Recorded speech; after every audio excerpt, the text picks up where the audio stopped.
Before we dive in, here's another show you can enjoy in the True Story FM family of entertainment podcasts.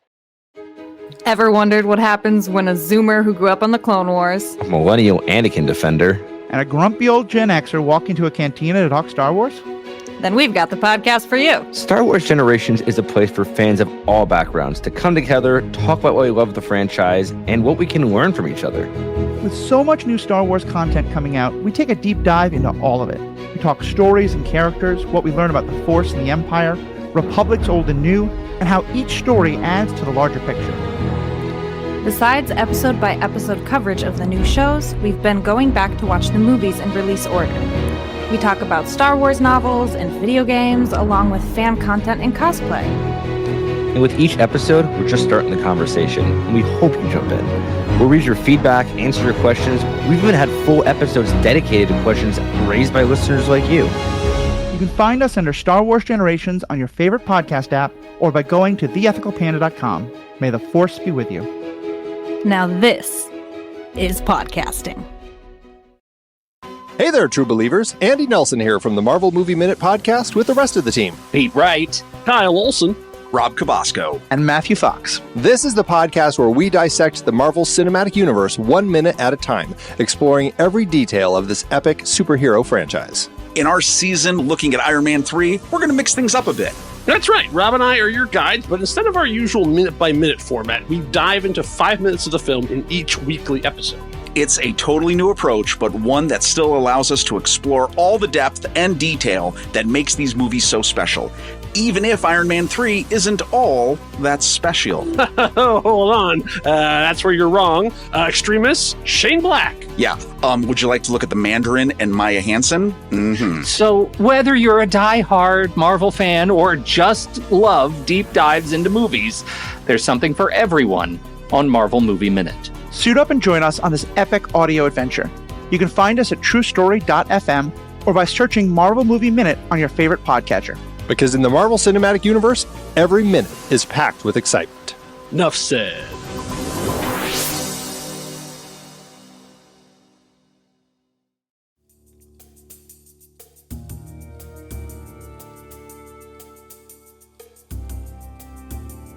Hello and welcome to this episode of Superhero Ethics. Today we're kicking off something we've been talking about doing for far too long, our special members-only series on the fundamental ethical questions that come up all the time in superhero ethics. Now, if you're listening to this and you're not a member, you're probably thinking, what's going on? Because this is the first one of these episodes we're doing, we wanted to make it available for everyone to give you a taste of the kind of content that our members are going to get going forward. We're going to keep doing all of our awesome week-to-week episodes, but once a month, we're going to take a special time to step back from talking about one specific movie or TV show or thing, or even one specific, like very specific question, and look at what are the kind of general questions that come up again and again and again as we look at superhero media, along with all the other kind of genre media that we've expanded that to include, such as sci-fi, fantasy, chess, and kids karate, and all the like. And because on these topics, we are going to be talking about all the things that we love to talk about here on Superhero Ethics. We are going to be talking specifically about superheroes quite a lot. To really help kick us off, I've brought back comic book expert extraordinaire, Jessica Plummer. Jessica, how are you doing today? I'm doing good. How are you? I'm good. So really, thank you so much. You've been giving so much of your time to the show. I've not figured out exactly how much of Jessica's time I'm going to dragoon once the Daredevil show comes out, but we will definitely be having Jessica on for a couple episodes around that time. So really looking forward to that. Today, we're talking about one that I think goes to the heart of so many of the things we've talked about, which is the idea of vengeance and the role that vengeance plays in our superhero and science fiction media like that. And we're talking about vengeance as a motivation for a hero, for a motivation for a villain or an anti-hero, the role, how we think about it, and things like that. And in further framing the discussion we're about to have and why we chose vengeance for this particular month, I think it's important that I kind of take a step back and talk about like why we like doing, especially I like doing this topic of superhero ethics.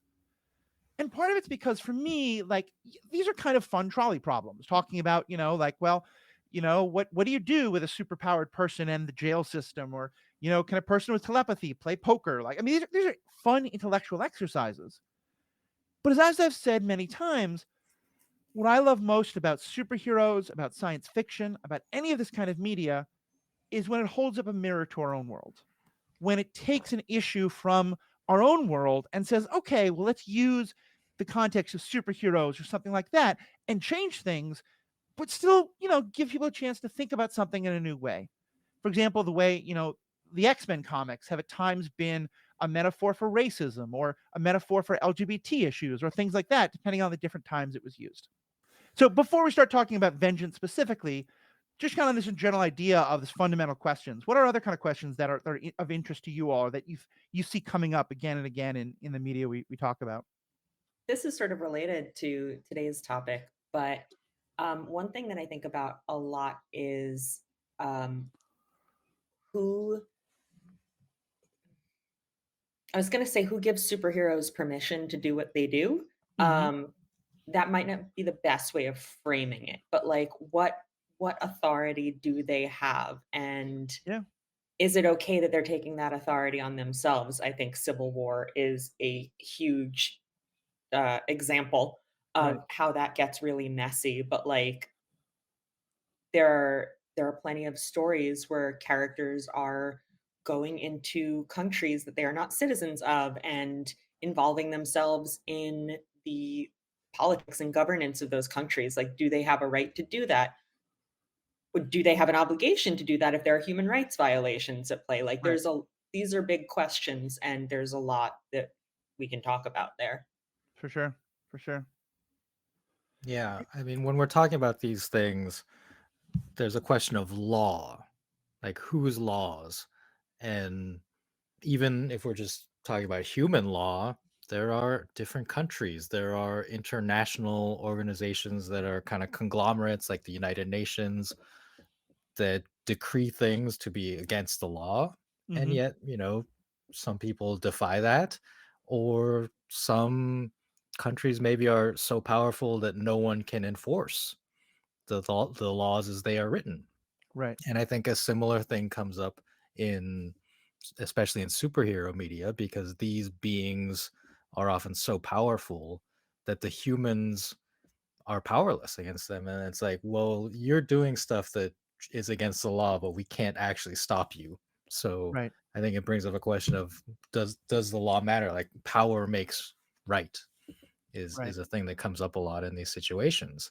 And that's why, like, Superman, right, when there are evil versions of Superman, like in Injustice, he's like, I'm just gonna make my own law, and people are like, well, guess that's it. We're Yeah. living in a dictatorship now. Right. Yeah. No, I think those are all great ones, and I think a lot of the questions of, do we see superheroes as metaphor for law enforcement? Do we see them as metaphor for soldiers? Do we see them as something totally different? Ties into all that. Riki, I know you often talk about the idea of whether killing should be a part of superhero media, or whether the importance of not non-lethal violence being used. And I, of course, have questions about the viability of that. Yeah, well, for me, like, it really comes down to the media-ness of it. And this is like in anime, why I love it so much, is that Japanese anime is, is enjoyed by older people, but is still always like with a mind towards the younger audience Hmm. and trying to teach certain fundamental lessons. So I really enjoy that in anime, most, maybe not most, I'll just say most of the protagonists don't kill. And that's like a very clear demarcation line between, the hero and the villain in the story. And Right. I think it's an important lesson to draw from that media and to impart upon the audience. Right. Well, and I so just thought of like a go ahead. whole like I got really excited about this, but I'm just going to throw out the ethics of time travel, which is not really relevant to us, but like, Hmm. should you go back and change things, Yep. or should you not go back and change things, even if it means that a woman you love has to die? Which kind of seems like how that plot line always goes. Number two, when the villain goes, "We're not so different, you and I," Mm. which they always do. And number three, does a superhero create supervillains? And please have me on if you do that one, because it Yeah. makes me so mad. I think it's a really good one. The vision line from Civil War of, do we invite conflict and stuff like that, which is a really good one. And to me, those also tie into. I mean, Matthew knows that time travel is my Yeah. jam, so I'll always talk about time Yeah, travel. well, I think it does create lots of questions, especially with the ideas of, when you have timelines, is like erasing a timeline. Are you killing the people in that? And I think that comes up a lot with also things like AI, Agents of S.H.I.E.L.D., a great plot line. So yeah, there's just all these kind of great questions. And I think. And like you were saying, very relevant to the real Right, world. exactly. The time travel one. Exactly. So, and it's with that relevance to the real world is why I think we're talking about vengeance today. And I think for many people, it's probably not a far grasp to find, but just kind of spell it out. I think late last year we had the killing of a healthcare CEO that brought up a lot of feelings for a lot of people about, how do we feel about, the healthcare industry, and a lot of people not really feeling too bad about this because of those feelings, or praising the person who did that. And I think, to be clear, we're not going to go into a deep analysis of all that. I think I'm pretty confident in saying all of us say that, murder is wrong, killing is wrong, but we also understand kind of the wealth of emotions that this has brought up for people. And I think for me, the reason why that's so interesting for us today is that what we saw was an act of vigilantism in the real world.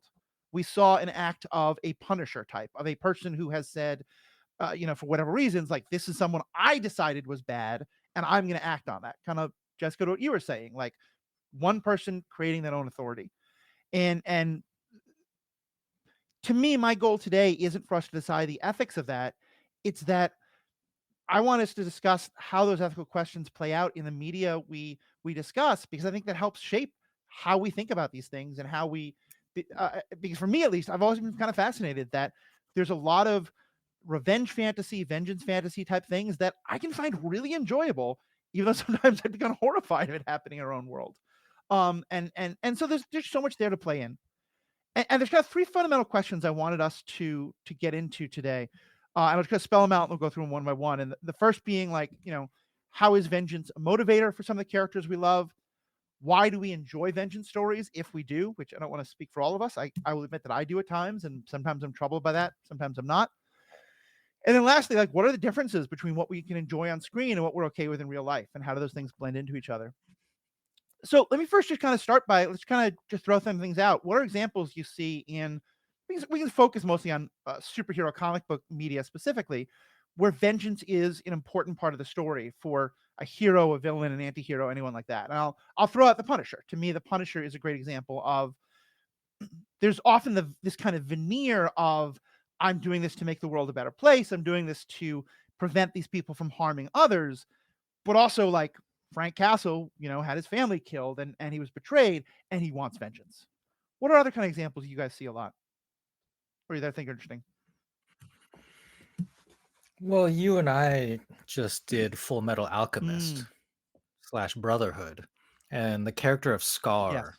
who was the survivor of a massacre / genocide, coming to the nation that instituted that tragedy, and taking vengeance upon people, soldiers from that nation for that, I think was one of the most interesting parts of that show, and he was a very fascinating character. Mm-hmm. Yeah, I mean, The Punisher is a big one for me. I feel like if you scratch any superhero, you can find a story about Mhm. vengeance, and it works for some of them better than others. And I have a lot of thoughts about vengeance as a structural tool and how, like, the difficulties that it causes. But the other thing that immediately came to mind was, I don't know if either of you ever watched the TV show Revenge with Emily Van Camp from like 15 years No, I don't think ago. Um, it was great. My friends and I used to call it a revenge procedural. It's like very, very loosely based on the Count of Monte Cristo, but not Okay. really. And it's Emily Van Camp plays. It's like, what if the Count of Monte Cristo was set in the Hamptons? Fair. And Emily Van Camp plays this woman who, like, as a child, her father was framed for funding terrorists by these rich Hamptons Mhm. people. And so she's come back to the Hamptons under a false name to destroy their lives systematically. And it was so over the top ridiculous and so much Yeah. fun. Well, and that point you just made, I think actually ties into something you were saying a little bit ago, Riki, about anime, and it's something I think we're going to talk about a lot, is that I think, for me at least, my feeling about how I view vengeance, particularly from a hero type, has a lot to do with how seriously I'm being asked to take it. And that sometimes I feel like the more ridiculous it is, the more over the top it is. I've often talked about the movie Desperado, which I absolutely love, which is 100% a brutal murder spree for vengeance, but it's played so much for humor. You know, a guy gets shot and sorry, a criminal baddie gets killed because they shoot the ceiling fan that's above him, and it hits him, and you see this shot of the fan continuing to go because the motor hasn't stopped, hitting this dead guy in the face. I say that it sounds horrific. If you want, you could shoot that as a horrific scene, but in Desperado, it's done purely for comedy. And there are times where I'm like, why in the world am I laughing at this? Oh wait, but there's Antonio Banderas in black leather. I'm not thinking anymore. That's the whole point of that movie.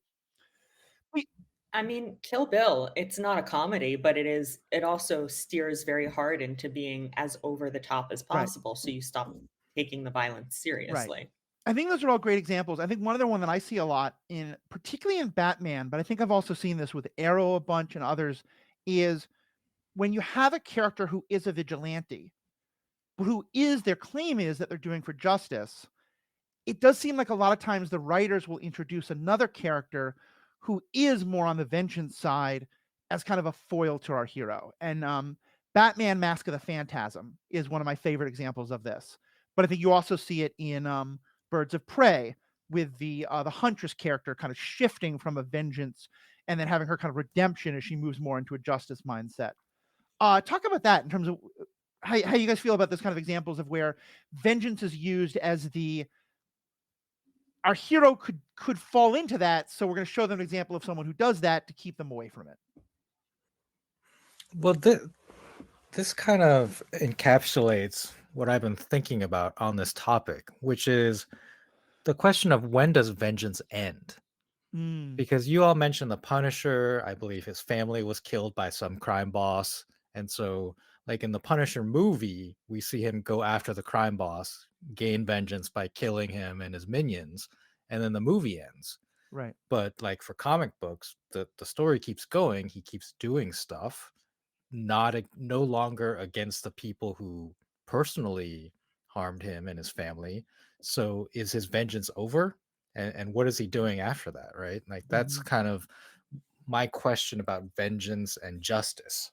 Because after that, I think we can argue that Frank Castle is pursuing justice in a kind of broad way to prevent other similar tragedies from happening, I guess, like a preventative justice or vengeance on behalf of other people who have been wronged, perhaps. But is that still vengeance at that point? And I think the Punisher is a really interesting character to bring up in that context of like, is he a cautionary tale for other heroes? Because the answer to that depends entirely on whose name is on the cover of the comic book. Yeah. So if he's showing up in a Spider-Man or Daredevil comic, then he's absolutely in the wrong and he's a cautionary tale and they can't cross that line. There's literally a Daredevil story where Daredevil goes to jail and the Punisher gets himself arrested and sent to jail so he can be like, don't be like me. It's very funny. But if it's a Punisher story, then all of a sudden Matt Murdock or Peter Parker is ridiculous and naive and they're completely wrong about everything and the Punisher's going to kick their ass. So it really is very much about framing. Well, and it's funny that you say whose name is on the comic book, because what I felt you were going to say was whose name is on the Netflix MCU show. Because I think that too. Perhaps my favorite scene in all of the Netflix MCU, and if not my favorite, definitely in the top 5, is the Punisher in the Daredevil TV show, where he's pushing Daredevil on, you arrest people and then they go to jail and they get out. When I kill them and they never get back up. I'm butchering the line, but it's something like that. And it's this wonderful moment. You're a half measure, Red. Yeah, exactly. And where we, and he's God, why can't I remember the name of the actor who plays Frank Castle? John Bernthal. Phenomenal at that. And I disagree with him, but he's so close to convincing me, and I get that he's so close to convincing Matt. And then we had the Punisher TV show, which I liked, but frankly, by the end, I couldn't believe him as a hero anymore because I thought he was too far into vengeance. And we had some great discussions about that. And I think you're right. Yeah, it's that when he's there for Daredevil, he's the foil for Daredevil. But when he has his own show,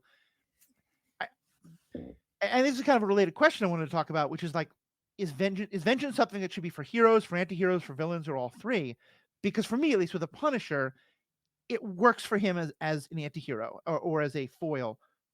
When they tried to make him the hero, for me at least, that show which went too far. I couldn't buy it. Well, also, and I want to go back with this to something that Riki said before about when does vengeance stop? Mhm. And what I was saying before about the structural issues with vengeance, which is, again, like, when does it stop and who are you avenging? Mhm. And so in the comics, Frank's mission is very much framed as eradicating all organized crime, or sometimes just eradicating crime, because he's not after the guy who pulled the trigger that killed his family. He's after the system that Right. killed his family, which I think was a smart choice because it allows you to keep telling Punisher stories indefinitely. Whereas, and one of the problems with the TV shows was that they were like, in season 2 of Daredevil, he's after the guys who were behind his family's death, and then he gets them. And then in the season 1 of The Punisher, he finds out there was a whole different thing behind that. And so he Yeah. gets those guys. And then in season 2, it's like, oh no, there was a whole, it's like, how deep does the rabbit hole go? Like, how many people were in Central Park that day trying to kill Frank Castle for this like Russian nesting doll of reasons? Yeah. And so when you're doing these ongoing stories, when it's comics, if it's a TV show, I mean, if we have a superhero movie, the Marvel Studios is going to bleed that dry. You're going to get 5 more movies. You have to figure out a way, if you want a character to be motivated by vengeance, that you can't have it be against one guy or one group of guys, because then either they get them and the story's over, or they don't get them and you're like, why does this guy suck at vengeance? Right. Well, it's interesting that you say that that's what you meant by where does vengeance end? Because I completely agree with you. But Riki, I actually thought you were going to go in a different direction, which is that a lot of times also when we scratch the surface, we find out, this person wants to kill Frank Castle or Frank Castle kills those people. And then the 10-year-old son of that guy grows up and wants to come back and kill Frank. And then that person's, where it's just the going back and forth and back and forth. And I love that we're getting more and more motivations for villains. And often it's vengeance now that is the motivation for a villain. And a lot of times it's kind of justified, not where we might say like, okay, I don't want you going this far with your vengeance, but I get why you're that pissed at Tony Stark. I get why you're that pissed at, Bruce Wayne or whoever it is. And I think that's another kind of interesting question is about the ethics of vengeance in general is it never stops. How does it just become a cycle of every time someone from the side that just got vengeance upon them now wants vengeance upon that person and on and on and on. No, I mean it doesn't stop, and that's what made the story in Full Metal Alchemist with Scar so powerful. Is that Winry chose not to take vengeance upon him for literally killing her parents, and then that opened his eyes and made him choose a different path himself. So, yeah, absolutely. I was also reminded with the whole like who's responsible for Frank Castle's family dying thing of Drax the Destroyer in Guardians of the Galaxy, where they're Yeah. like, well, now you've avenged your family because we killed Ronan the Accuser.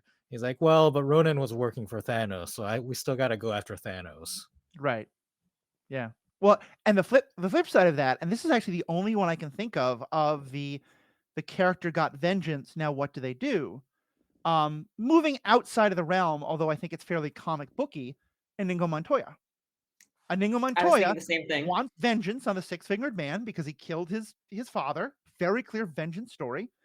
And in this, by the way, again, I think because it's fantasy, we're okay with it. Inigo Montoya is straight up a hero. He's not an anti-hero at all. He's an antagonist who becomes a protagonist, but he's straight up a heroic character. There's never a moment of moral doubt about the goodness of his quest. And then he kills the the six-fingered man, and he literally goes, I don't know what to do with myself now. This has been my quest for 20 years. What comes next? Well, have you thought of piracy? Which is, I'm thinking of it, I can't think of anyone else in fiction of the kinds we're talking about, at least, who gets that vengeance and then has that honest moment of, what do I do now? Well, and he does, but he also, I don't think it's not framed as like, oh, I've wasted my life. He's like, well, that's done. Maybe Yeah. I'll take up gardening. Like Yeah. he's super happy about it. He's very satisfied, and the Right. audience is satisfied. Right. Well, and let's talk about that, because at least I was saying that I am a little bit troubled by the Punisher in the TV show when it becomes, he's so focused on vengeance and a lot of other problems, like I think the collateral damage that he tolerates and stuff like that. But Inigo Montoya, I'm totally rooting for. Like, I'm totally rooting for. I think I'm fair saying I don't want a world of vigilantes, each killing the people they think have wronged them. But when Inigo Montoya does it, when Antonio Banderas in Desperado, I think the only character name he ever gets is El Mariachi. You know, when Poison Ivy is killing off corporate CEOs. Like, I think there's another great example I've been thinking about a lot. In the very first episode of the new Harley Quinn show, here's one that's probably actually the most equivalent to the events that happened last year. You know, Poison Ivy has found these CEOs of companies that are polluting the environment, killing off vegetation that she obviously loves so much, and she's brutally murdering them. And Harley finds it and is like, cool, you go, girl. And we, the audience, are 100% feeling like, yeah, you go, girl. Why is it you think that sometimes vengeance can be troubling and sometimes it can be like, yeah, we're totally rooting for it? Well, to me, that's on the storyteller, Mm-hmm. like how the story is told, like what the world building that they do, and then the way that they are framing the villain or whoever is gaining the vengeance, and the the victims that they are killing Right. or hurting, right? Like, you can tell these stories in a way where your sympathies lie in one direction. Like the Inigo Montoya one, we don't know anything about the six-fingered man. I can't even remember his name, right? Like, so Count Rugen. he's, what was it? Count Rugen. Oh, well, there you go. My father read that story to me every night when I was a kid, so that's the reason I know it.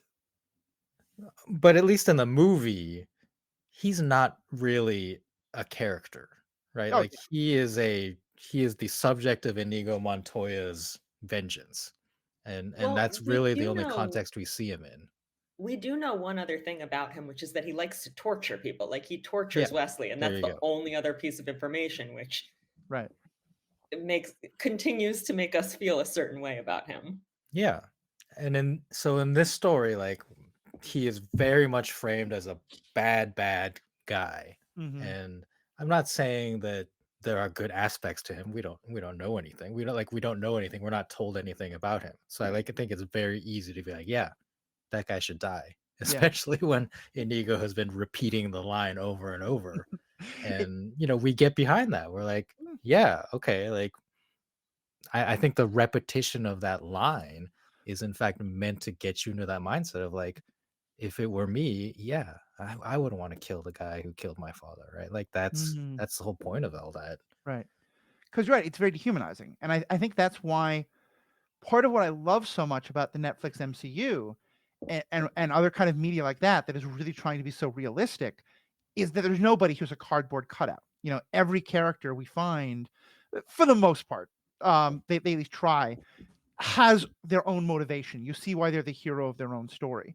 Like, I kind of feel like if we had the Netflix MCU version of The Princess Bride, which, please God, don't anyone make, but we'd find out that Inigo's father was actually this like exorbitantly priced, like had made a deal with Count Rugen and then tripled the price, and or like he had done something terrible to Count Rugen's family, or Count Rugen, because he was a six-fingered man, was so treated terribly in the world because of his physical deformity, whatever it was. Like, we'd have that kind of a backstory. But you're right, and it's a lot easier to hate someone and to just enjoy the idea of their vengeance when they're not a character, when they're just that person. They're just the corporate CEO that Poison Ivy is going after, or the six-fingered man, or the Don of the mafia family that killed your parents, or whatever it is. Well, and I think it also has to do with a couple of things that we've touched on. And one of those things is tone. Like, The Princess Bride is a comedy. Yeah, Harley up. Quinn is a comedy. Like we're Desperado not comedy. right. And like I think that The Punisher often works best. Like obviously the TV show is not a comedy, the movies are not comedies, even the comics are not, but they are often so ridiculous. Like they are so completely over the top Mm, that you you get swept up in it. It's like I was saying about the show Revenge before. Like it's so zany, it's so ridiculous that you're just along for the ride. And the other thing is collateral damage. And I mean, Inigo Montoya is not killing other people. He's killing the one guy that he's after. He's not like slaughtering his way through armies to get to the six-fingered man. he I kills a mean, lot of the Six-Fingered Man's personal guards, but yes, I agree with you. you're right. He does. I mean, like, He's not killing innocent civilians by any means. no. And you know, he does kidnap Buttercup, but they're friends after that, so Yeah. it's fine. I don't know how it's handled on Harley Quinn, but it sounds like she's targeting the CEOs very specifically, and it made me think of the first season of Arrow when they were trying really hard to like do some kind of Occupy Wall Street thing, but they weren't very good at it. And it was like way too complex of a topic for them to handle. And so every episode, you just had Oliver killing a bunch of hired bodyguards and getting to the CEO and being like, be less greedy. Okay, bye, and leaving. And You have like, failed this city. right, like doing absolutely nothing about the people causing harm. But I remember once keeping track, and I think he murdered 47 people in season 1 if you don't count explosions where you can't count how many people it is. But like none of them was the actual person doing something bad.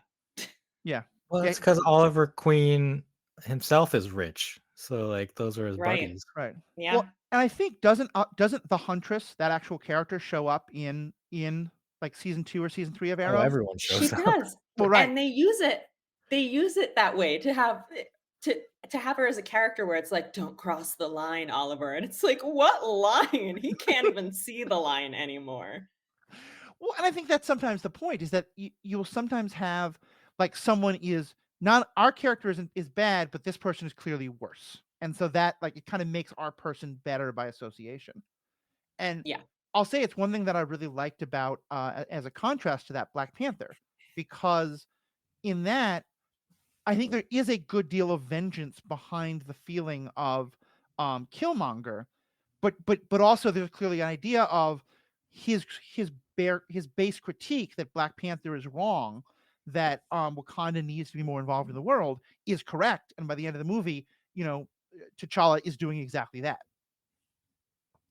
But then what do you do with like, you know, we have so many villains now who are from some sort of um marginalized identity and or tragic backstory, and they're attacking like someone who is powerful and privileged, and then the superhero steps in and is like, no, you can't kill Lex Luthor, that's wrong. And it's like, but Lex Luthor ate my family. Well, if you do this, you're just as bad as him. Like, Right. I struggle with that because I feel like it's a way to dismiss the valid points that the villain is making, and it's all in the framing of the story. Like you take those valid points and you put them into the mouth of a character that you can then disregard because they are a vengeful vigilante and we don't have to listen to them.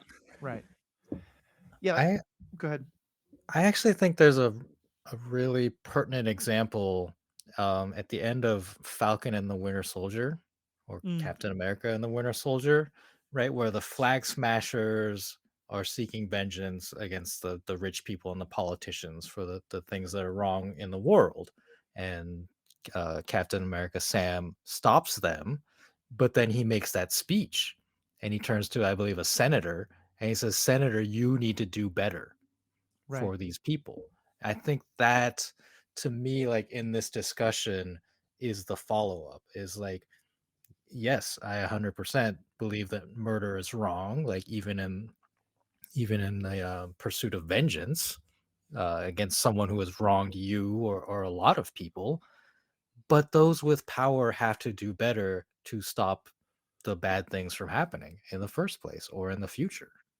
I mean, I get your point, but to me, Falcon and the Winter Soldier is like it fails at doing that because the face of the Flag Smashers is a young woman of color who's lost everything, and it's like, well, ultimately she was irredeemable.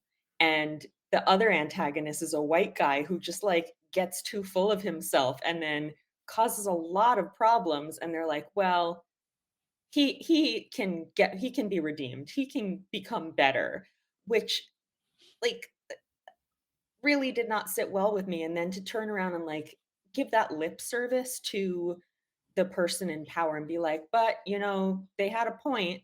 It to me, it undercuts the point that was made because you can have the hero make a speech, but the actual actions of the plot are about stopping this person because they're wrong. And it's sort of like making a speech about justice after the, you know, it's closing the barn door after all the animals are out. Like it's they've already shown visually that that person is not righteous. Yeah, Falcon and Winter Soldier is probably my most disappointing of the MCU shows of the MCU shows on Disney, and for exactly the reason. And I think, Riki, I very much hear what you're saying, and I think there's a lot of truth to that. But I also think it kind of proves what Jessica, what you're saying there about like how it's a way of undercutting the villains. Because for me, the way they set that up, the villains were really trying to do we're doing these acts so that people understand how much anger there is, that people understand how broken things are. And when it became vengeance, I just didn't believe it. Like I was watching it going, this is horrible PR, which until now the people have been very good about PR. This is absolutely going to backfire. And all of a sudden, this character has this motivation of vengeance that they have not shown in the past. And I know that was a show that got very affected by the pandemic, and they did a lot of rewrites. And I think that the original version, it probably would have really threaded the needle a lot better. But yeah, I think that's a great example where it feels like the fact that sometimes that if a person has a very legitimate point about how angry they are, the fact that that anger can turn to vengeance is then used to delegitimize the anger, which to me is really frustrating because I do want to see kind of more what you're saying, Riki, of Winter Soldier's speech there, Falcon's speech there, not Winter Soldier's, Captain America's speech there, is him saying like, you know, we may disagree with what they did about the anger, but we have to pay attention to the anger and realize our fault in causing so much harm that's leading people to be so angry. Yeah, I mean, I agree with all the points you made about the character itself, herself, Carly, right? Morgenthau and the Flag Smashers, like being kind of a jumbled mess in terms of motivation and basically like taking the actions they did to serve the plot, which is never great, versus, you know, kind of being true to your own character and doing things that make sense logically for that character. Yeah, absolutely. I think it could have been much better. And the whole thing about U.S. Agent too, right? The failed Captain America being exonerated, like getting, I guess, joining the Thunderbolts now. It did not sit right, especially given what else that show was trying to tell us about race and all that. But maybe it was being true to the real world in that sense, that this guy like basically failed up and did like the most despicable thing possible in that situation, and yet he's being given yet another chance. Yeah, a white We'll guy we'll failing see. up? We'll see what happens with that character. I'm actually probably the most curious to see what they do with him in the movie. Yeah, I have such mixed feelings about the Thunderbolt movie because there's some of the characters that I really love so much, and then some I just have no interest in. Where's Baron Zemo? Right? Honestly, I just watch him dance for 2 more hours, but that's a whole other story. So let's talk about another aspect of this that kind of ties into a question about why do we sometimes enjoy it, and but also is about kind of like when it's right or when it's wrong in terms of how we see it. Revenge fantasy.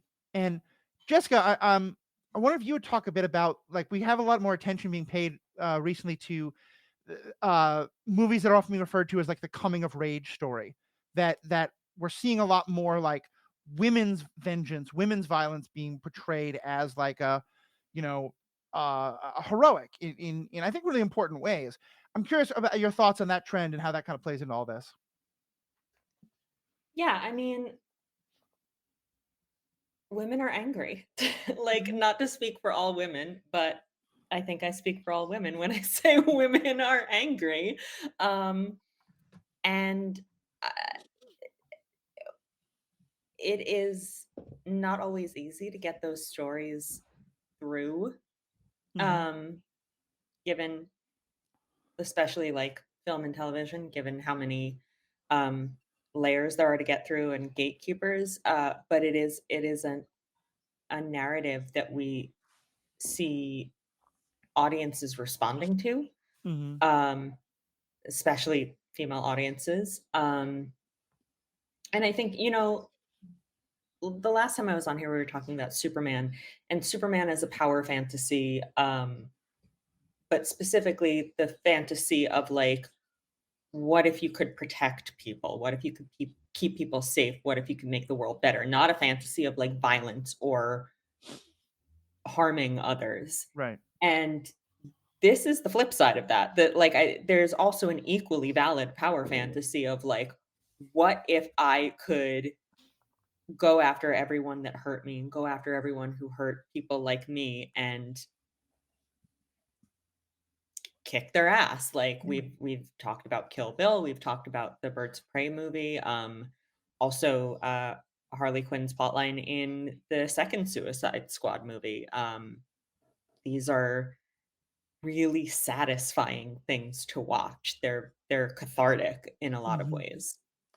Yeah, I don't remember if it was you who said this when we talked about Birds of Prey or someone I read, but I remember someone talking about that like the power of the Harley Quinn storyline in Birds of Prey is anyone who's had a shitty ex, anyone who's been broken up with in a terrible way, and it just you have the fantasy of like going like the person from TLC, I think it was Left Eye, burning down David Justice's Mhm. house, or what Harley Quinn does of just like and that cathartic point to me is so interesting because I think often these kind of revenge fantasies we think of like the term guilty pleasure comes to mind, but I think it's important that we go beyond that, that there is something useful and helpful about not that like I don't think millions of people went out and watched Harley Quinn and then went out and burned down their ex's homes or, did terrible things.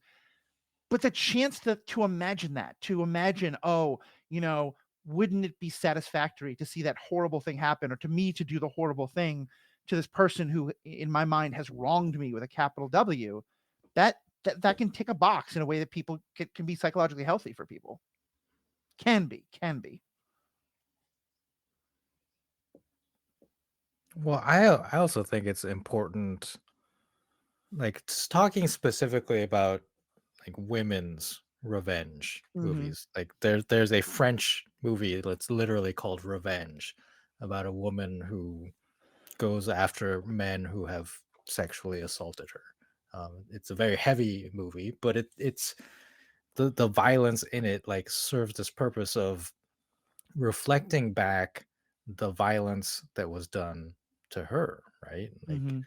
and I think it's important, uh I for me, like as a man, like to think about that and what the world is like for women Right. specifically, like in these situations, and obviously like to not do that and perpetrate that, but also to think about the way that when we talk about issues like this, that we often excuse things. Maybe not literally, but there are ways that discussions about these topics happen that minimize the damage, or sometimes exonerate men, or all the stuff that happened around what was it, the Depp Heard trial, right?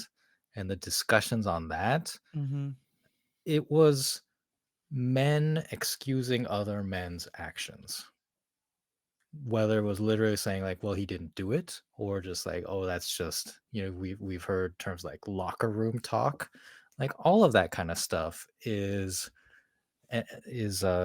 wrong, And these movies or these fantasies, these revenge fantasies, should not only highlight, you know, how vengeance is taken, but what they're taken for and what we need to do to correct it. Like I still like come back to that of we need to be better, right? Like Captain America said, Senator, you need to be better. But these are cases where all of us need to be better in a sense, like Yeah. because we all have power over very personal situations like this.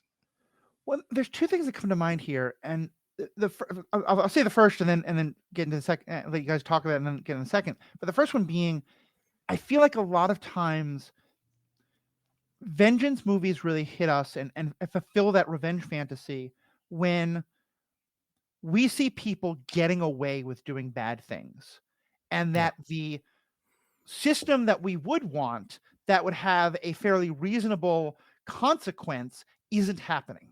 And so the fantasy of the completely unreasonable, or not even unreasonable, but completely like, far over the top happening is incredibly part of why we want that is because nothing else is happening.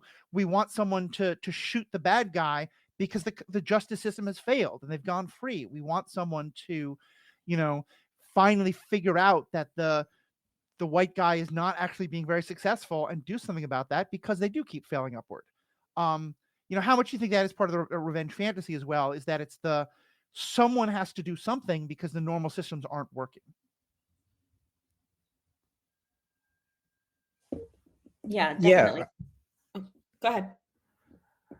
Well, yeah, I think like in the case of like a big picture thing like that, like a CEO or a politician, right? Like those are people we think of as having a lot of power.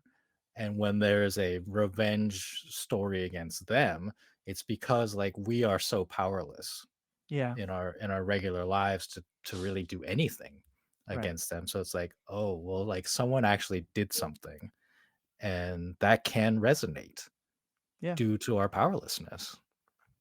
Yeah. And I want to bring that back to a gendered framing for a minute, because when you talk about these vengeance stories, like we were just talking about stories where a female character is getting vengeance, but that's not the role women usually play in vengeance stories. The role they usually play is the object that's being avenged. I mean, look at the Punisher. His family, including his wife and daughter, are killed. Look at Drax. His family is killed. Like the over and over again. I mean, that's where the term phrygian comes from. When you talk about phrygian, it's not just a woman dying. It's a woman dying or being sexually assaulted or beaten or kidnapped or whatever in order to further a male story. And so there's something particularly cathartic about sort of coming out of the fridge and going Taking after your the own bastard vengeance. yourself. Exactly. Well, there was and that kind of ties into the other thing I was going to raise, that this is what brought up for me. The term punching up is often used in humor, that like people making fun of their oppressors feels a lot better than making fun of the oppressed people. And I wonder, can we use the same framework for vengeance movies? Because like, there are men who have been wronged and cheated on or treated terribly by women in relationships. It can happen in any kind of gender combination. But as I'm thinking about it, like, and I would say that's happened to me once or twice. I've also been a terrible partner at times. But like the idea of a movie about a man who's had his heart broken by a woman and thus goes on a revenge fantasy quest sounds horrific to me. In the same way of like, but yet I'm sure that's a power fantasy that unfortunately is very popular among some folks. And I mean, they exist, but they're weirdly romantic comedies, right? That's the problem. Is that these men go on like do terrible things in this quote unquote comedic context because they were wronged by a woman. They're because their feelings were hurt by a woman, right? Like, so they don't fit into this vengeance thing we're talking about. Right. And like with humor, like there isn't the systemic system of sexism that's playing into it. And like another good example I think of this is the movie Shaft, which many of you have seen the documentary about the movie Shaft. They make a really big deal about how it was turned into the beginning of this blaxploitation genre, which is there's a whole lot of complicated stuff about that I'm not even going to get into. But like the director very much wanted a movie where the black guy gets to get away with all the things that the white guys normally get to do. You know, that he sleeps with a white woman, he kills a cop, he's a drug dealer, but he's a heroic guy, and he gets away with it because that had never been seen. And is this a fair framework to think about then? Of like the kind of we feel a lot better about vengeance movies when it's a punching up? I mean, to bring back Arrow, like Oliver Queen is a member of the 1%, so seeing him scolding other members of the 1% is not that satisfying. Mm-hmm. Yeah, that's fair. And Yeah, I don't even know if it would be a vengeance plot if some powerful person. I mean, like Bruce Wayne. Okay, are we gonna talk about Batman yeah, and what the He heck is he's doing? vengeance and he is the knight, so yeah, I But don't know. he's not. he's Okay, not. right? Like that line is very famous from Batman the Animated Series, and they riffed on it again in the Pattinson Batman Mm-hmm. of calling himself Vengeance. But I feel like in comics, he has not been Vengeance, No. really, ever. So it's kind of weird that like the modern version of Batman has become this. Well, and that goes back to sort of the structural thing of like, who would he be avenging? Because if he's going after the guy who killed his parents, that's just like a mugger. So, Yeah, like, I mean, we know who he is. His name's Joe Chill. They've done a Yeah. million comics with him and they all suck because who cares? But they've Like, also not created weird interesting. storylines where Joe Chill was hired by I like know. I hate Falcone that. or I hate somebody that. or It's the worst. It's the but it's worst. the thing we Like, were talking about earlier. Like you gain vengeance on the person who personally wronged you, and Right. then what? You're like, well, like they're part of an organization. Well, well, and then I think it also goes back to like it's a way to make Batman the underdog. Like Bruce Wayne Yeah. is Yeah. an insanely wealthy white man. Um, like he has almost every access of privilege available to him, but what he's fighting is the notion of crime itself, and that allows him Mhm. to be punching up in a way that any individual villain, like when he fights the Joker, I mean, I'm on record as not being a Joker fan, but also that guy can't throw a punch. Look at him. Like, yeah, come on. But when he's fighting against like the the evil and depravity within the human spirit, then it's like, oh, you can do it, little buddy. Like that's when we yeah. want to root for him because that is something that he can punch up against. I think some of my favorite Batman stories are the ones that, and I think this is kind of the year one idea often, where he does start out very motivated by vengeance, but then gets to a point where he realizes, like, this isn't going to serve me at all. Yeah. Often because he does the vengeance or someone else does, someone kills Joe Chill, or he realizes Joe Chill just, was just looking to score for that night to get money to get his next fix or to get a meal or whatever it is. And now we say that, maybe what should have happened is Bruce Wayne should realize that like the best way to fix Joe Chill is to give him a job instead of beating him up. But that's another story. But I think I really love those stories where he starts out wanting that and then has that flip of realizing, no, I shouldn't be about trying to punish. I should be about trying to protect. And you're right. It's not about one particular crime family. It's about how do I fix the corruption? How do I fix the police department? How do I give people hope again?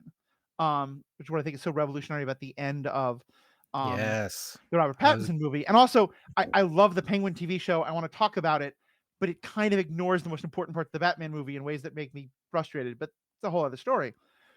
But yeah, and it to pull it back into the real world, one of the political causes that I've been most involved with is anti-death penalty work, especially when I was in California, a state that has the death penalty, and carried out the death penalty a number of times while I was a citizen there. And that was something I was very, very opposed to and did a lot of protesting work. And one person I saw at a number of protests was the father of, I think it was a daughter, I'm not sure, but someone who'd been killed. And he had been, as the father of the murder victim, campaigning for the murderer to get the death penalty. And the person, it happened, they were caught, they were given the death penalty, they were killed, he was there. And he now speaks at anti-death penalty rallies because he talked about how he kept telling himself that he would feel better once he saw the son, the murderer of his child, killed. But then and he said these haunting words I'll never forget. I woke up and my son was still dead. I'm saying son, I think it was son, but whatever it was. But I woke up and my child was still dead. And that hit me really hard, and I think is the kind of flip side of a lot of these things of that's kind of also the difference between the personal vengeance story and this kind of like striking a blow for the oppressed group, or the abused group, is that it's not about I want to kill this person to deal with my grief. It's about I want to kill this person or do this thing or bring this person down so that this doesn't happen to somebody again.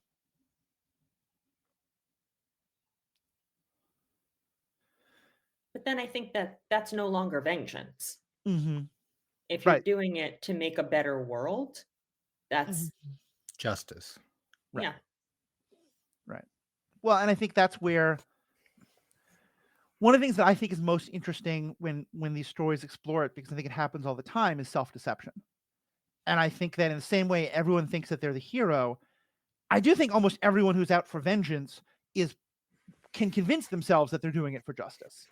And sometimes and there's a question of like, who are we to sit and judge them? But the whole point of this podcast is that we sit and judge them. I think that's an interesting it's an interesting exercise in when do we think they're right? When do we think they're wrong? And with someone like Batman, I think for the most part, I think he's right. But I think a lot of times he does stumble and get it wrong. And this pains me to say, Jessica, but there are times in the Justice League cartoon, for example, where I think Superman is the one who has to pull him back some. And yes. I have had to sit on so many episodes to get to this point. Well, and I also think there's different, for lack of a better word, there's different ways of somebody being quote unquote right. Mm-hmm.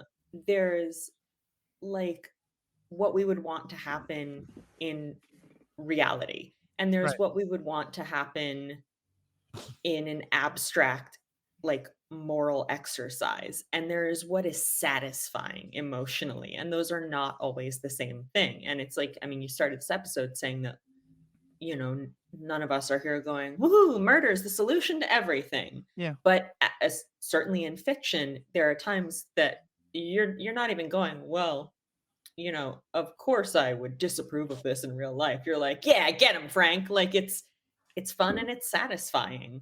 Yeah. And it feels right. I mean, Inigo Montoya killing the six-fingered man feels right. Mm-hmm. Is it? That's a different question. Yeah. I mean, what's shocking to me is the number of Disney movies that end with a villain dying. Like, I was watching, what is it, Beauty and the Beast? Mm-hmm. And Gaston. I was like, oh, he just fell from the top of this tower. He's dead, right? Like, Well, probably. yeah. But I think that's the key, is that an awful lot of them, and I read something about this, that this was a very intentional policy for a while. The hero never kills the villain. Right. The villain kills themselves. Like, and the best example that's used is that the dragon in Sleeping Beauty, which I think is Maleficent. I may be mixing up my. Yeah. But she charges at the Prince Philip, I think, and he dodges, and she falls off the edge of a cliff and dies. Yeah. And also the sword like magically flies into her heart, but it's a magic sword. That's right. But there's a lot of Gaston falls to it, like, and I think there's even a moment where the beast is trying to save him, and I think he stabs Gaston the beast, stabs the beast, which causes him to lose his grip. Fall. Yep. So it's his own fault. But Even my the point evil was queen like in Snow White, act of God. She's on a cliff that gets hit by lightning. She falls. Like, yeah. Sorry, Snow White didn't do it. Sorry, go ahead.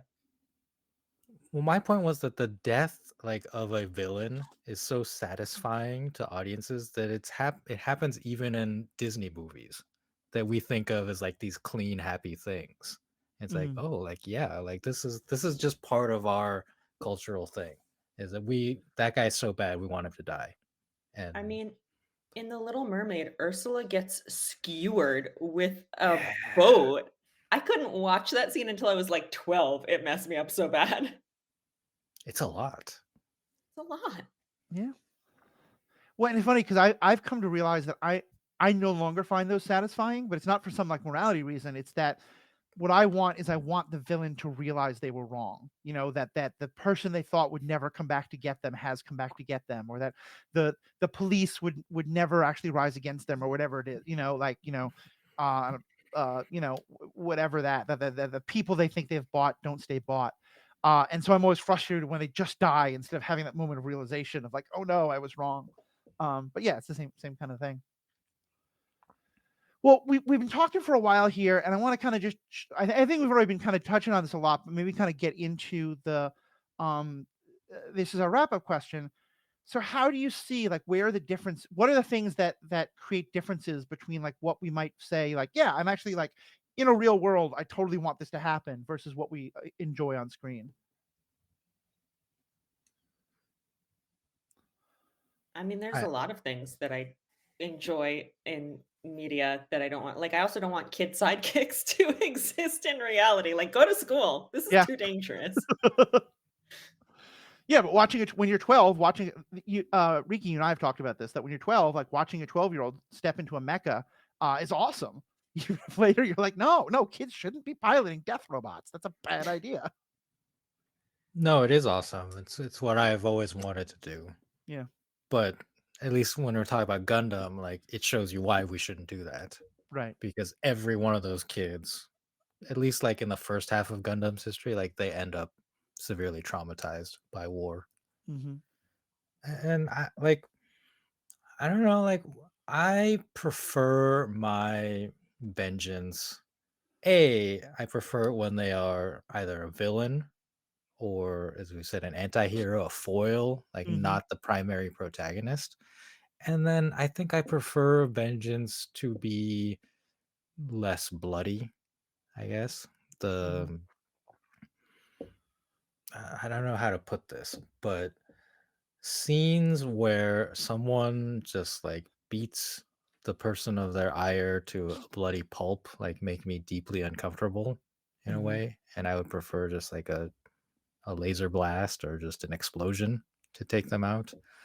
So like I guess the personalness of vengeance, like when someone takes their vengeance and just like gets in the face of the person that they're upset with, Mm-hmm. and just like we see like too much of that, it makes me uncomfortable, and I frankly like I don't like to see that. um Probably one of, if not my top 3 favorite superhero movies is Logan. And part of it's because I think one of the most upsetting scenes I've ever seen, and it's so chilling, is when these superpowered little kids get a chance to enact vengeance on the person who's done terrible things to them. And it's shot like a horror movie. This like mm, group of kids coming around and exactly what you're talking about, brutally killing a person who I have no sympathy and no love for. And like in almost any other circumstance, I'd be like, oh my God, yes, you go, kids. But instead, I'm like, oh my God, these kids are now trapped in the same cycle of brutality. It's a heartbreaking scene while also feeling like justified vengeance. And it's one of the most harrowing scenes. And the fact that I'm so conflicted about it is part of why I think it's so good. yeah, and that is good storytelling. I, Mhm. I I say it makes me uncomfortable. I don't want to see it, but when I do see it, like you can and should acknowledge like that it makes you feel a certain way, and that is often the intention. Yeah, I think it's about like committing to Mhm. either going in that direction where you're exposing like how this is not a real solution, how it's just repeating the cycle of violence and vengeance and how traumatic it is, etc. Or you go completely goofy over the top. Yeah. It's Right. when you Yeah. try to thread the needle in between that you end up with something that's just sort of incoherent, like Falcon and the Winter Soldier, like Arrow, where it's like you you haven't you haven't thought through what you're trying to say. And I think the ones that are over the top do also think through what they're trying to say. It's Oh that yeah. they're Mhm. very thoughtful approaches. They're just not living in the shades of gray. I think you have to go all shades of gray or all black and white. But if you try to be like, oh, this is messy, but this guy can do no wrong, then that it doesn't make sense and it doesn't work.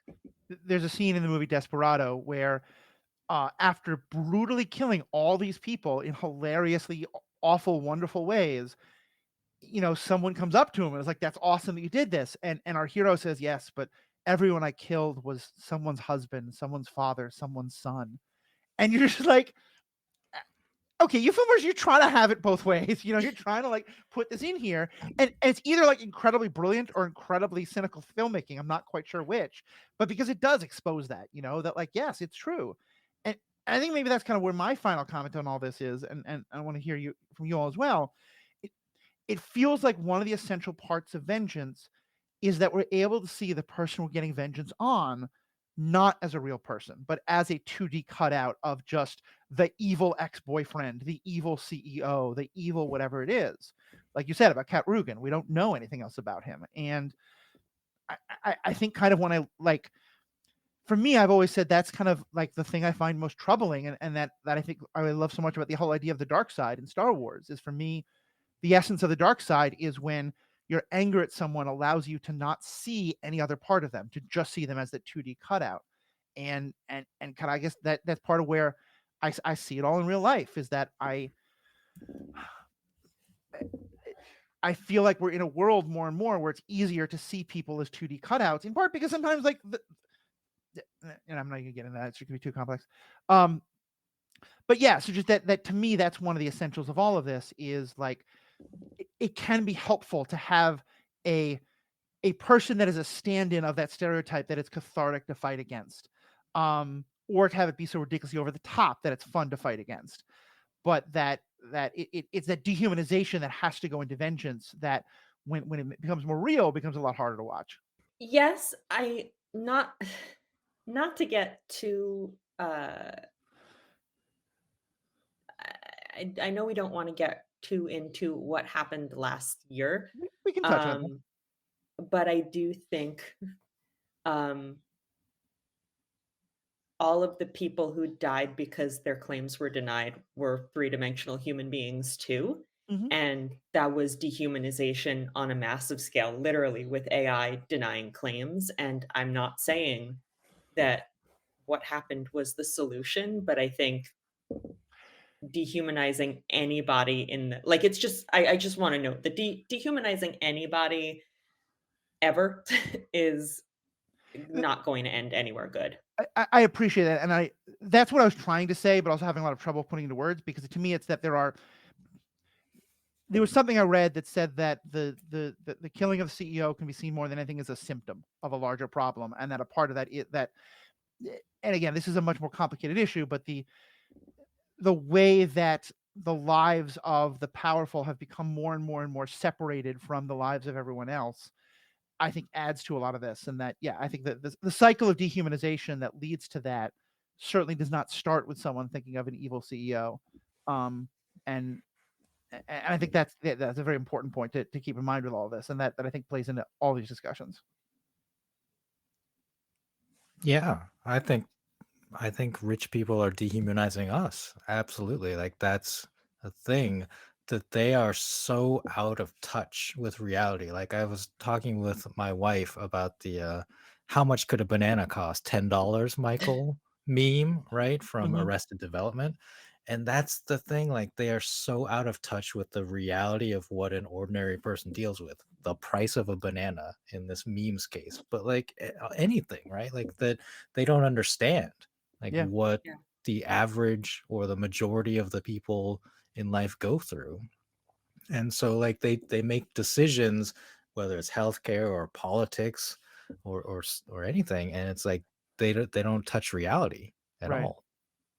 Well, Our reality. I think we're seeing another example of that right now in the, massive move of, we've had our government telling us for months that TikTok is super dangerous because it could give our data to, the Chinese government.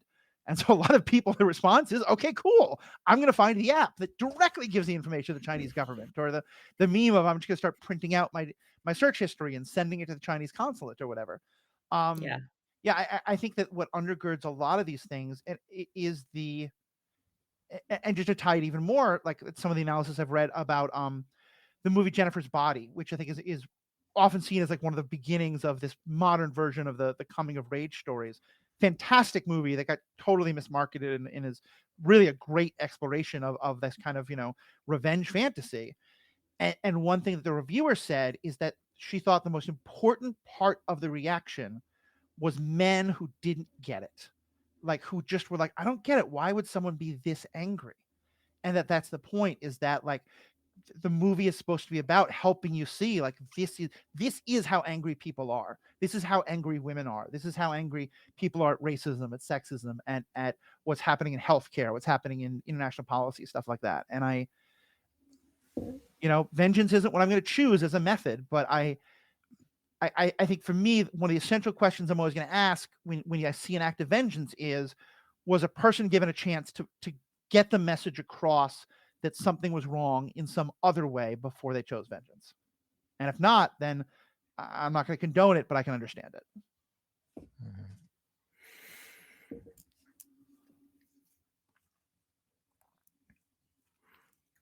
Well, I've got kind of a broad shift, if I may. Please. Like I took some notes and I did some research on the character of the Spectre, who's a DC Comics character, and then Ghost Rider, right, who's from Marvel.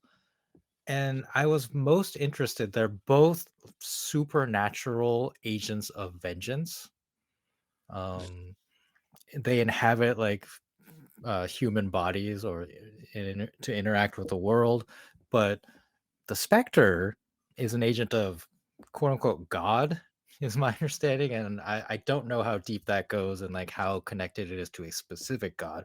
They just say God. Oh, it's the Christian God. He's Okay. I don't know that they specify, but basically, yeah, he's the embodiment, like his like tagline or whatever is the embodiment of God's vengeance, Right. specifically. And then Ghost Rider originally was given his powers by Satan, but I think it's been retconned to be Mephisto, which is just Marvel Satan. Like, let's be honest. But that to me, like, we've talked a lot about human vengeance, but this is like supernatural vengeance. And so I find it interesting because it seems to me like that gives it more license to be correct. Like, how does that sound to you in terms of vengeance? Yeah, I'm not super familiar with Ghost Rider. I haven't read many Ghost Rider comics, but in what I've seen of the Spectre, it's very much like the Spectre knows what's Yeah. the right thing to do because he is imbued with divine knowledge and like enacts, like, I know there was a run in the 70s that's like infamous for like the horrific consequences that he visited on, like, oh, this logger is cutting down a forest, I'll turn him into a tree, and then he gets fed into a wood chipper, like that kind of and like is conscious while that's happening. Like those are the kinds of acts of vengeance that he would enact. And I he was less certain of what he was doing when Hal Jordan was the Spectre for a bit, and then there was a lot of like, oh, what's the right thing to do? But yeah, usually it's like, I just know because I'm the Spectre and God told me, and right now that guy is gonna melt or whatever. Yeah, I think for me, it's funny. My favorite comic book hero is still Daredevil, and a part of why I love him so much is that he has so much doubt, and that for me, I'm a very religious person. I'm also a deeply agnostic person, and I kind of think you have to be agnostic to actually be a person of faith. I think if you have certainty, that's no longer faith. That's you're telling yourself a fairy tale. Wow, I probably just lost a whole bunch of listeners. But my point being that, because I think there's a line in a Billy Joel song, "Shades of Grey," which is a wonderful, wonderful song, and there's a line in it that the only people I fear are those who never have doubts.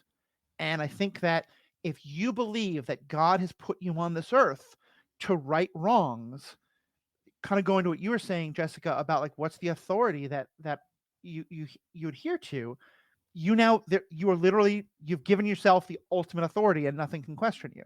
And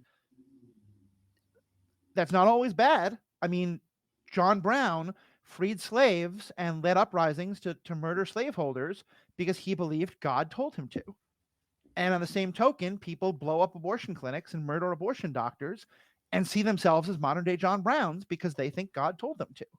And that's true in almost every religion of some degree or another. And yeah, I for me, I I think characters like that are really interesting, and I don't know the Spectre very much, but I think that I would not want to see a character presented as a hero who is told that God is telling them what to do, and we are supposed to agree with that. Um, I'm a big believer that God should never appear on stage, and that that should always be portrayed as a problem, a self justification, and that may well be true in the case of the Spectre. I'm not saying it isn't, but like to me, someone like Daredevil or Nightcrawler, for whom their faith is something they're constantly wrestling with, and wondering should they be doing what they're doing, is what I want to see, because I think we're probably gonna do a whole other episode on it, but to me, on one of the other fundamental questions is accountability, and I think if you're someone who's gonna say I have this power, I'm gonna try and do right, there has to be to some degree that you are accountable to others, whether that's the law, whether that's your community, whether that's your law clerk and your secretary, whatever it is. There has to be other people who you're going to listen to when they say I think you're wrong, and the closer you get to God telling you, the harder that is. But I think the difference between like a character like Daredevil or Nightcrawler, like garden variety Catholics, like it is literally true in the case of the Spectre that God told him to do that. Like that's like Yeah, this is why like I mentioned this in the context of no. supernatural, in yeah. that it's similar to the TV show The Fall of the House of Usher, in that the character in that is some kind of spirit of vengeance. We don't know how or why, like that's not explained in the same way that the Spectre is. But I feel like characters like that give us some moral clarity, and that we trust them, right? Yeah. Like I understand what Matthew is saying, that if there was a human character who says that they are acting on behalf of God, like Terrifying. that is uncomfortable, and that should be questioned. At least in the context of these fictions, like I think we just believe that this is happening because the supernatural thing is allowing for it. Right. Yeah, I think the better word for it is maybe karma. Like it's, there is a proud tradition in comic books which was briefly stifled because of the comics code, but horror comics, which are just like, hey, here's a terrible person, they're doing terrible things, now an ironic terrible thing is going to happen to them, and everybody goes away feeling great about it. Because, I mean, maybe freaked out, but also Well, like, yes, that's how it's supposed to work. And the Spectre is the agent through which, in Spectre stories, that consequence is karmically visited on the person who deserves it. yeah, I found it interesting because that actually, like, the revision of the comics code in 1971 is what is cited as when the Spectre turned to what you're describing, and Ghost Rider was Yeah, created it as a went character around the same time. off. Yeah. So it was like the loosening of the comics code, and they're like, well, I think we can have characters that go a little more deeper, I guess, into the violence of it all. Yeah, and like I certainly think, like, kind of a part of the revenge fantasy is the Schadenfreude of it all, and that we want to see that. But I think for me, I would have, and I think this is kind of the same way that, like, because my parents are lawyers, they have real trouble with Law and Order. I just would have real trouble watching that because I have so much The theology. TV show. Yeah, like I would have so much trouble watching a TV show about a character who I'm being told I can believe their vengeance because God is telling them to do that. Because I just that idea is so horrifically dangerous, and so rife to question, because it's again, it's the, to me, once you are at all certain of anything about God, then we're into days with high body counts. But I can see it Well, being, I think a Spectre TV show would be unwatchable anyway, so you're probably safe. is there a Spectre type character in the MCU? Like I would love to see Daredevil have a conversation with a person like that.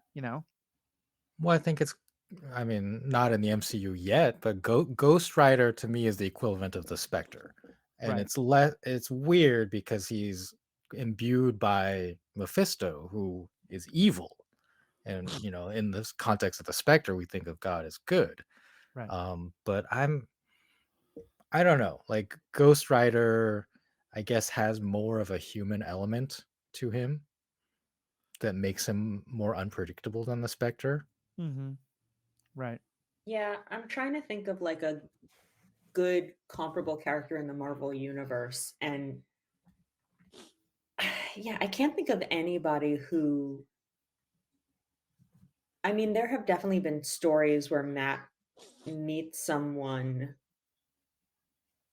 You know what? The closest thing I can think of is the Guardian Devil storyline Right. by Kevin Smith in 1999, where uh, basically Matt is given custody of a baby and is like, "This baby is the Antichrist and you need to kill it."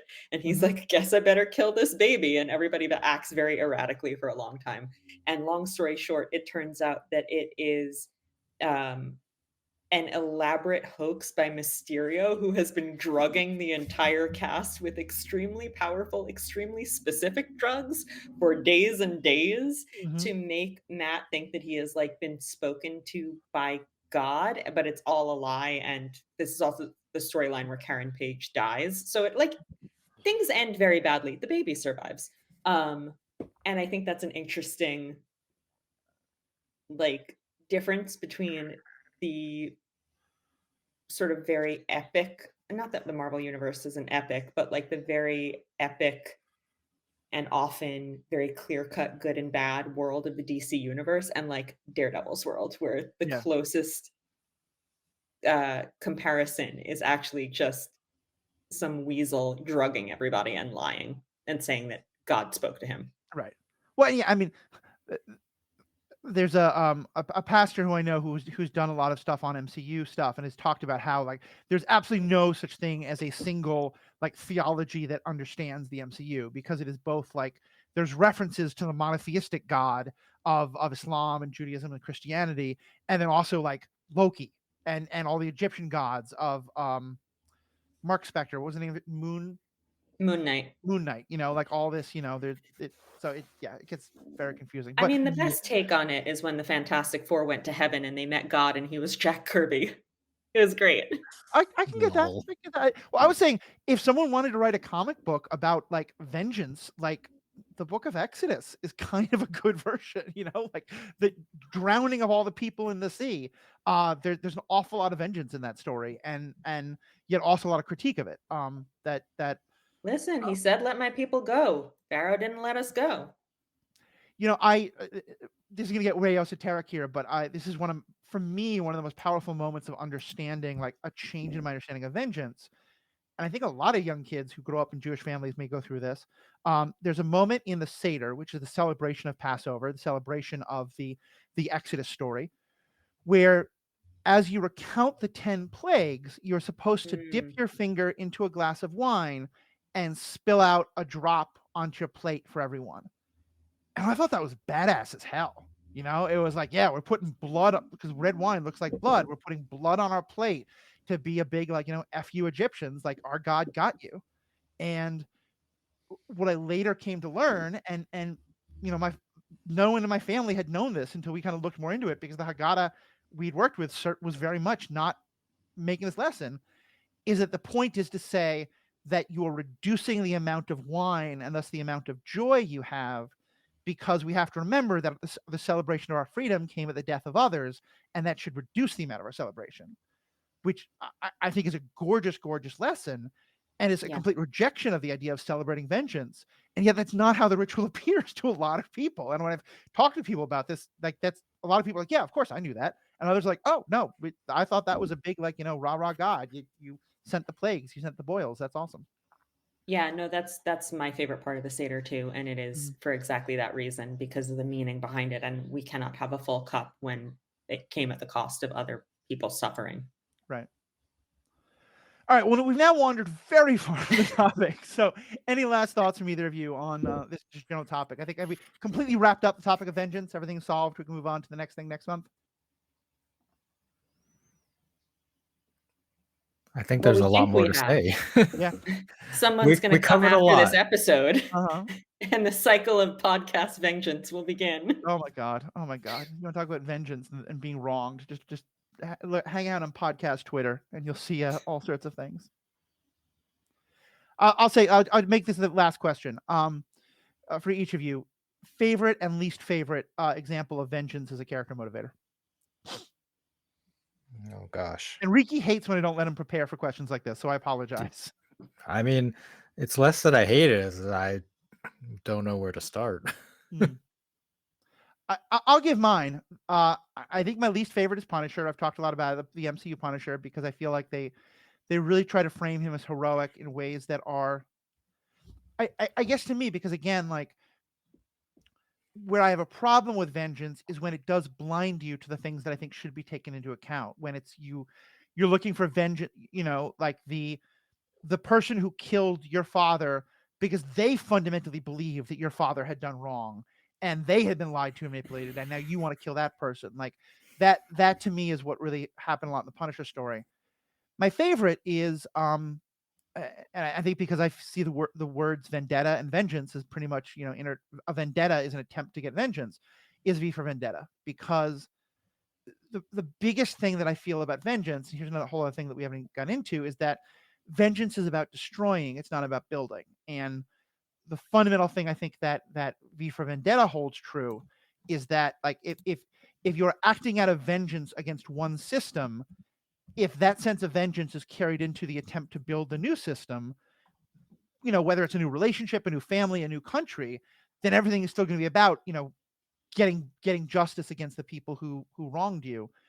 And the character of V fundamentally understands he is motivated by vengeance, and so therefore he shouldn't be part of. He's going to destroy the things he hates, but someone else should protect the things that they should love. So that's my personal favorite. Riki, you got one? Okay. I had to Google best stories of vengeance just to see like what was out there and to kind of have my brain triggered. Looking at this, absolutely, like one of my favorites is Gladiator, Maximus. I Okay. thought it was just like a beautiful story. Like he gets his vengeance upon the emperor, but then himself dies, but has also along the way like helped other people, inspired people in a way. I've not seen Gladiator 2. I don't know what happens, whether it's even a follow-up to that story or not. But I love that movie. I love that character. And it's a satisfying act of vengeance that doesn't trigger me in the ways that I talked about of like, like being too personal and bloody and all that. Like it's Right. bloody, like, but it's a nice clean fight. My least favorite, looking at this list, John Wick. Like what the heck? Oh, I know like people love dogs and like does the dog die is a thing. But my dude, it's a dog. And I know it was a gift from your wife. But did you really like You guys are speaking of gonna get over the tweets top for this one. vengeance? Like what the heck, John Wick? My girlfriend literally got a dog a week ago, so I have to kind of. But it's funny. I was going to mention John Wick earlier because I've often heard people bring it up as it. Yes, there's a connection to his wife, but it's not his wife who gets killed, and that it's not that they kind of take romance off the table entirely. And yes, it is connected to her, but that it's not yet again a pretty woman who's brought on screen just to be fridged and be a character motivator. What's the line from Brooklyn Nine-Nine where Rosa gets the puppy and she's like, I've only had this puppy for a day and a half, and if anything ever happened to him, I'd kill everyone in this room and then myself. I think that's exactly the line. Fair enough. Like, very popular meme. Jessica, you very very slyly deflected onto Riki, so you can think about it for another minute or two. Do you have yours? Yeah, so I knew my least favorite right away. I thought about it when you sent the topic over. I was like, I know. Barry Allen. Oh God, I can't imagine him going for Vent. Oh yeah, no, of Yeah, course. you can. Yeah, you can, because they don't stop doing that stupid story. So yeah, Barry Allen, like, was introduced in 1956, died in 1985, maybe 86. I don't know what month. Came back in what, 2005? Up until that point, he had a perfectly like happy home life. He had a very wholesome backstory. He had no great tragedies. His wife died, but then it turned out she actually time traveled and she was fine. Like he didn't have that yeah, it's always time travel. He didn't have that like motivating tragedy. So in 2005 when they brought him back and everybody was like, why would you bring back Barry Allen? He's so boring. They were like, no, we're going to make him interesting. We're going to kill his mom. And Mm. all of a sudden, his story became about how his mom was murdered when he was a child. This was a retcon that had never been true before. And now he's like a gritty, very fast cop, and he has to figure out who killed her. And that's how we got the Flashpoint story in the comics, where he goes back in time to try to save her and he breaks the universe. And it led to the New 52, which I've never forgiven DC for. And then we got a Flashpoint animated movie. And then we got Flashpoint in the TV show. And then we got Flashpoint in the live action movie. And like the thing is, it just doesn't fit Barry Allen. It's like you said, I can't picture Barry Allen doing that. That's the only story they ever tell with Barry Allen, but it doesn't work for him because that's Mhm. not the kind of character he is. And it makes me so mad and they won't stop telling it. Yeah, no, that's very true. And it's funny because I love, Grant Gustafson's Flash, the CW Flash. Gustin. I think it's so good. And it's funny that I've just blanked out how big a part of his story that is. But Yeah. that and they do try to tell some other stories with him. They let him gaslight Iris over and over and over again in horrible ways. Refreshing break from Vengeance, But yeah. gaslighting your one true love. So what's your favorite? Well, I was gonna say Inigo Montoya, and then I copied Riki and I Googled best stories of vengeance just to see what popped up. And I do want to say that one of the results I got was just Aaron Burr. No further explanation, which is hilarious. That is on this list for some reason. Right? Like what? I Who- ignored that, but who is the one getting the vengeance anyway? But two popped up that I really, really love. And I was like, oh yeah, I wasn't even thinking of those because they're not at all superhero stories. One is Murder on the Orient Express, Ooh, okay. which I think is I'm not going to spoil it for anybody, but Mhm. you should read it if you haven't, but it's a really interesting way of, we've been talking about how vengeance is extrajudicial and it's outside of the rule of law. And there is a way in which the murder in this story, there is an attempt to replicate the legal proceedings that cannot be gotten the normal way, which I think is really interesting. Oh, cool. And I will say no more. Highly recommended. And then the other one that showed up on here, and I was like, oh yeah, that's the one. First Wives Club. Oh, interesting. Okay, yeah, because that's about. I remember the first time I saw that, I thought it was about like, wives of presidents, but no, it's about a bunch of women. It's about women whose husbands have divorced them for younger second wives, right? Yeah, Hence the yeah. First Wives Club. It's well, this is the book that's popping up, but the movie is Diane Keaton and Bette Midler and Goldie Hawn. And yes, Mhm. all of their husbands are leaving them for younger women, and they decide to get revenge. Crucially, they are not murdering these men. They are just like stealing all their money, and then they use it like their motivation is that their fourth best friend killed herself when this happened to her, and so they are Mm. using it to create like I believe it's some nonprofit that's like in her name and is going Yeah. to help women in similar situations. And it is very much about revenge as like reclaiming one's agency and personhood. Mm. Um, and it's also a comedy. Like I said, I like revenge comedies best, and this Yeah. one is very silly. And again, highly recommended. If you haven't seen it, you should. It's funny when you say that because it reminds me of how many of like I love rom-coms and especially love like high school rom-coms from like the 80s and 90s. And an awful lot of them, your main character gets bullied a lot. And then it's in the process of working out a revenge fantasy against the bully with the girl next door that they fall for each other. And then that's just a very, Mhm. common but really fun thing. So all right. Well, this has been great. And to our listeners, thank you so much. We're hopefully not always going to be this long, but we're going to have a lot to talk about. And I think the that it's gonna be fun to explore these. What are your thoughts on vengeance? What are your thoughts on your favorite ways this is played out in stories or how it applies to real life or any of these things? Would love to hear from you. Would also love to hear from you what are other fundamental ethical questions of superheroes that you'd like us to explore. And of course, this has been for everybody, but going forth, these will be members only episodes, and you can become a member for only $5 a month, $55 a year. Right in the show notes, you'll see the link, or if you just go to theethicalpanda.com, that'll take you to the link. For that $5 a month, you get ad-free episodes. Every episode will be ad-free on a members-only feed. Most of our episodes will have a bonus content for members. Not this one, because this whole thing was bonus content. And also you get to know that you're support, and you'll get the bonus episodes going forward. It is one membership for both this and the Star Wars Generations podcast. So you get all that content, although you can choose not to if you're not a Star Wars fan. You can have just this one or just that one or both. Totally up to you. And of course, you get to help us keep the lights on, help us keep good microphones and other things like that, and just help us do all the things that go into helping us make this podcast for you and start these great conversations. So on behalf of myself, thank you so much to our wonderful guests and wonderful co-host. Thank you to you all for listening. We have spoken.